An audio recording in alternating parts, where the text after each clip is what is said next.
নমস্কার। কবিগুরু রবীন্দ্রনাথ ঠাকুরের লেখা কবিতা মানবপুত্র।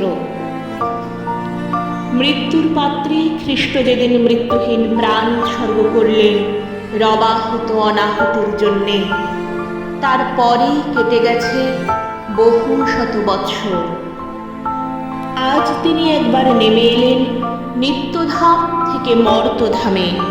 চেয়ে দেখলেন সেকালেও মানুষ কত বিক্ষত হতো, যে সমস্ত পাপের মারে, যে উদ্ধত শেল ও শল্য, যে চতুর ছোড়া ও ছুরি, যে ক্রূর কুটিল তলোয়ারের আঘাতে বিদ্যুৎ বেগে আজ তাদের ফলায় শান দেওয়া হচ্ছে।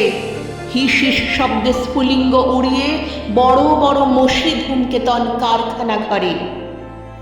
কিন্তু দারুণতম যে মৃত্যুবান নূতন তৈরি হলো, ঝকঝক করে উঠল নরঘাতকের হাতে। পূজারি তাতে লাগিয়েছে তাঁরই নামের ছাপ, তীক্ষ্ণ নখে আঁচড় দিয়ে।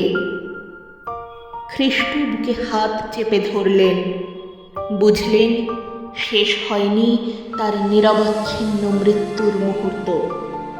নূতন শুল তৈরি হচ্ছে বিজ্ঞানশালায়, বিঁধছে তার গ্রন্থিতে গ্রন্থিতে।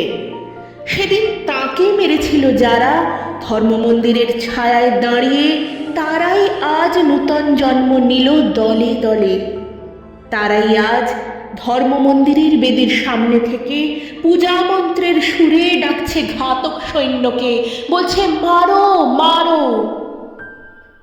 মানবপুত্র যন্ত্রণায় বলে উঠলেন ঊর্ধ্বে চেয়ে, হে ঈশ্বর, হে মানুষের ঈশ্বর, আমাকে কেন ত্যাগ করলে? নমস্কার।